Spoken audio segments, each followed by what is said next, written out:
دوستو stay with وڑائش میں آمدید۔ میں ہوں ذکی الرحمان وڑائش اور آج ہم بات کریں گے تحریک عدم اعتماد پر۔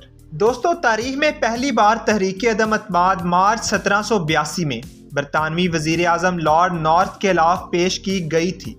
برطانوی قانون سازوں نے اکتوبر 1781 کی امریکی انقلابی جنگ میں اپنی فوج کی شکست پر گہرے غصے کا اظہار کیا اور مستقل قانون سازوں نے واضح طور پر کہہ دیا کہ انہیں وزیر اعظم لارڈ نارتھ کی حکومت پر اعتماد نہیں ہے۔ وزیر اعظم کے پاس استعفیٰ دینے کے سوا کوئی چارہ نہیں بچا، لہٰذا لارڈ نارتھ نے اس وقت کے بادشاہ کنگ جارج III سے کہا کہ وہ ان کا استعفیٰ قبول کر لیں۔ دوستو اب ہم جاننے کی کوشش کریں گے کہ آخر میں تحریک عدم اعتماد ہوتی کیا ہے۔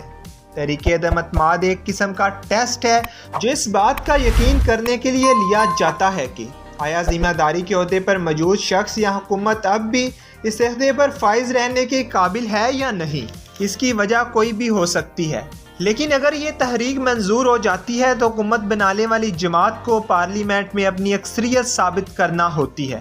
تحریک عدم اعتماد عام انتخابات کو متحرک کرنے اور نیا وزیر اعظم بنانے کی طاقت رکھتی ہے۔ وزیر اعظم عمران خان کے خلاف اپوزیشن کی جانب سے پیش کی گئی تحریک عدم اعتماد یعنی نو کانفیڈنس موشن پاکستانی تاریخ کی پہلی عدم اعتماد تحریک نہیں ہے۔ پاکستان کے علاوہ بھی ہمارے پڑوسی ملک ہندوستان اور دنیا کے دوسرے ممالک کے سربراہان بھی مختلف ادوار میں تحریک عدم اعتماد کا سامنا کر چکے ہیں۔ اب اگر ہم بات کریں کہ تحریک عدم اعتماد کس طرح سے کام کرتی ہے تو دوستو پاکستان میں وزیر اعظم کے خلاف عدم اعتماد کی تحریک پیش کرنے کا طریقہ کار کچھ یوں ہے۔ قومی اسمبلی کا اجلاس نہ ہونے کی صورت میں پہلا قدم آئین کے آرٹیکل 54 کے تحت اسے طلب کرنا ہوگا۔ اس کی ریکوزیشن کے بعد اسپیکر کے پاس اجلاس طلب کرنے کے لیے زیادہ سے زیادہ 14 دن ہوتے ہیں۔ وزیر اعظم کے خلاف عدم اعتماد کے ووٹ کے لیے کل MNAs میں سے کم از کم 20% اراکین کو اس کی ووٹنگ کے لیے قرارداد پر دستخط کرنا ہوتے ہیں۔ قومی اسمبلی کا اجلاس شروع ہونے کے بعد رولز آف پروسیجر کے مطابق سیکرٹری عدم اعتماد قرارداد کا نوٹس دے گا جسے اگلے کام کے دن پیش کیا جائے گا۔ طریقہ کار کے مطابق تحریک عدم اعتماد پر ووٹنگ اجلاس طلب کیے جانے کے 3 سے 7 دن کے درمیان ہونا ضروری ہے۔ اسمبلی کے قوانین کے مطابق اگر اسپیکر یا ڈپٹی اسپیکر کے خلاف عدم اعتماد کی تحریک ہو تو وہ اجلاس کی صدارت نہیں کر سکتے۔ وزیر اعظم کے خلاف عدم اعتماد کا ووٹ تقسیم کے لحاظ سے کھلے ووٹنگ یعنی اوپن بیلٹنگ کے ذریعے کرایا جاتا ہے۔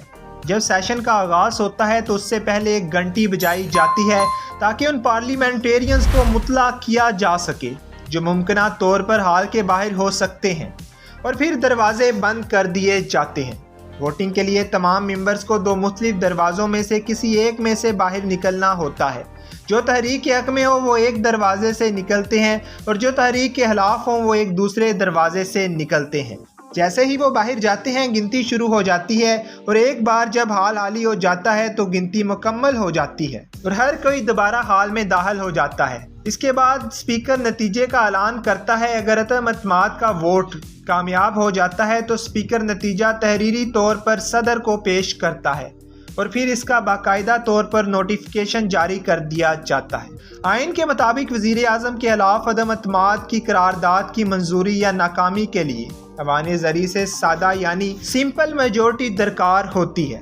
عدم اعتماد کی قرارداد منظور ہو جانے کی صورت میں وزیر اعظم اپنے عہدے سے سبق دوش ہو جاتے ہیں۔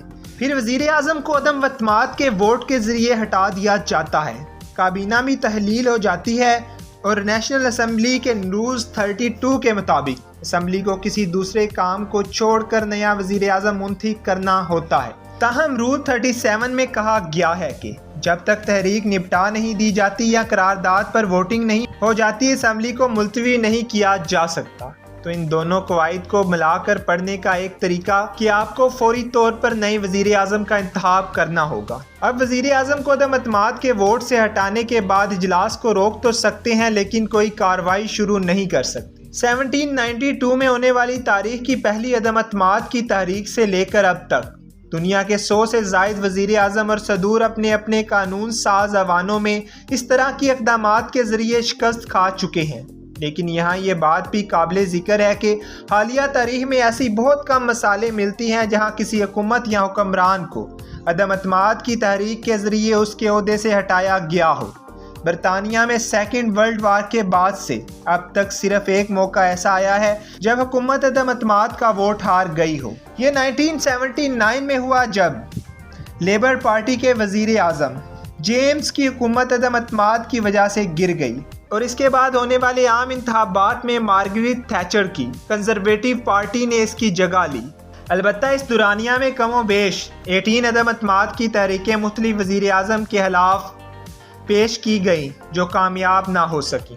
آخری بار برطانیہ میں 1919 میں اس وقت کے وزیر اعظم تھیرا مے کے خلاف تحریک عدم اعتماد پیش کی گئی جو کہ ناکام رہی۔ ہندوستان میں اب تک 27 عدم اعتماد کی تحریکیں پیش کی جا چکی ہیں۔ وزیر اعظم اندرا گاندھی کو ان 27 میں سے 15 تحریک عدم اعتماد کا سامنا کرنا پڑا۔ اس کے بعد لال بہادر شاستری اور نارا سیمیا راؤ کو 3 مرتبہ، میراج جی دیسائی کو 2 اور جواہر لال نہرو، اٹل بہاری واجپئی اور نریندر مودی کو ایک بار عدم اعتماد کی تحریک کا سامنا کرنا پڑا۔ دوستو، پاکستان کی تاریخ میں کسی بھی وزیر اعظم کو عدم اعتماد کی تحریک سے نہیں ہٹایا جا سکا۔ اس سے قبل بھی 2 وزیر اعظم کے خلاف ایسی تحریکیں پیش کی جا چکی ہیں۔ 1989 میں بے نظیر بھٹو کے خلاف پاکستان کی تاریخ کی پہلی عدم اعتماد کی تحریک پیش کی گئی، لیکن یہ صرف 12 ووٹوں کے فرق سے ناکام ہو گئی۔ اگست 2006 میں شوکت عزیز اپنے خلاف تحریک عدم اعتماد سے بچنے میں کامیاب ہو گئے۔ دوستو، اب تک کے لیے اتنا ہی۔ اگر ابھی تک آپ نے ہمارے چینل کو سبسکرائب نہیں کیا تو اسے سبسکرائب کریں اور بیل آئیکن کا بٹن ضرور دبا دیں تاکہ نئی آنے والی انفارمیٹیو ویڈیوز آپ کو مل سکیں۔ اللہ حافظ۔